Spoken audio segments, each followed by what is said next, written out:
नांदेड माझी सासरवाडी आहे आणि नांदेडचे सर्व लोक आणि सकल जैन समाजाच्या माध्यमातून जे सत्कार झाला हे माझ्यासाठी फार गौरवची गोष्ट आहे।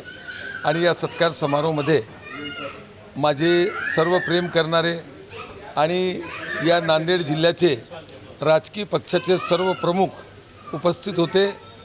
मी ज्या पद्धतीने मी आपल्या जीवनात काम केलेलं आहे, 2 वेळ विधान परिषदेला काम केला, त्याच्यानंतर माझे नेते माननीय खासदार प्रफुल्लभाई पटेल, सुनेत्राताई पवार आणि पार्थ पवार, सुनील तटकरे साहेब यांच्या माध्यमातून राज्यसभेवर माझी बिनविरोध महायुतीच्या माध्यमातून माझी निवड झाली। आणि पूर्ण नांदेडचे लोकांना, नांदेड जिल्ह्याचे जे माझे सर्व चाहनेवाले ते लोक आहे यांना फार खुशी आहे, म्हणून हे शानदार सत्कार समारोह इथे झाला।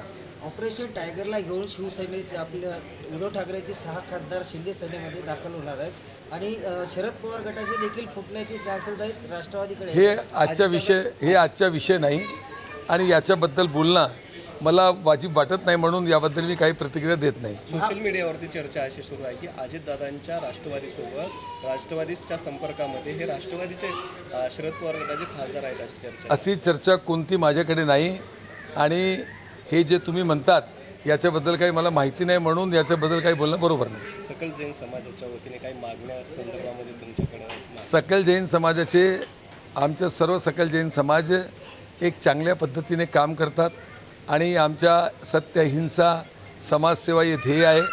आणि आम्ही आमचे पूर्ण जैन समाजाचे जे सकल जैन समाज आहे यांची एक प्रमुख मागणी आहे की जे पूर्ण देशात सत्य अहिंसाच्या मार्गावर जैन संत, माताजी जैन संत जे लोक पदविहार करतात त्यांना बरेचसे प्रॉब्लेम येतात, मोठे ॲक्सिडेंट होऊन राहिले, त्यासाठी केंद्र सरकारकडून, राज्य सरकारकडून त्यांचं संरक्षण झालं पाहिजे।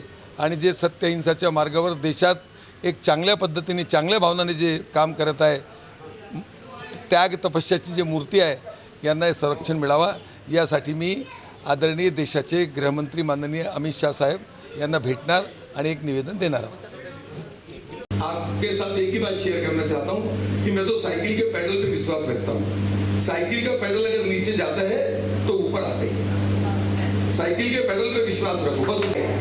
ये अपनेपन की इस कहानी को मैंने बहुत कोशिश करके, मैंने बोला रूपाली जी इसका संचालन कर रही है, तो वो संचालन कर रही है, तो मैं 2-4 लाइन कैसे पढ़ूँ? अगर मैं शेर शायरी नहीं पढ़ूंगा तो आजकल चैट जीपीटी का जमाना है, ज़्यादा टेंशन नहीं लेना पड़ता, अपन लिखो वो आ जाता है। लेकिन फिर भी मैं जितना बोलता हूँ वो कहीं से देख के सुन के नहीं बोलता। मुझे मैं बहुत अपने पूरे हृदय के साथ इन सभी वरिष्ठ लोगों को प्रणाम करता हूँ जिन्होंने अपना अमूल्य समय अपने इस सकल जैन समाज के इतना पड़ता है। अगर कॉम्पिटिशन नहीं तो दुकान बंद हो जाती है। तो फिर भी पुनः कि यहाँ पर आपके नांदेड़ जिले के वो वरिष्ठ लोग उपस्थित हैं, आपके नांदेड़ जिले के वो ताकतवर लोग उपस्थित हैं जो नांदेड़ का भविष्य माननीय अशोक चव्हाण जी के नेतृत्व में या ठिकाणी उपस्थित आदरणीय कैलास काला, अरुणजी काला, राजकुमार जी, इथं बसलेले आमचे मित्र केतन नागडाजी, आमचे मित्र अमित सिंग तेरा, माझी महापौर विजय येवणकर, डॉक्टर मनोज भंडारी, इथं उपस्थित सर्वच कासलीवाल, इथं बसलेले सगळ्यांची ओळख आहे।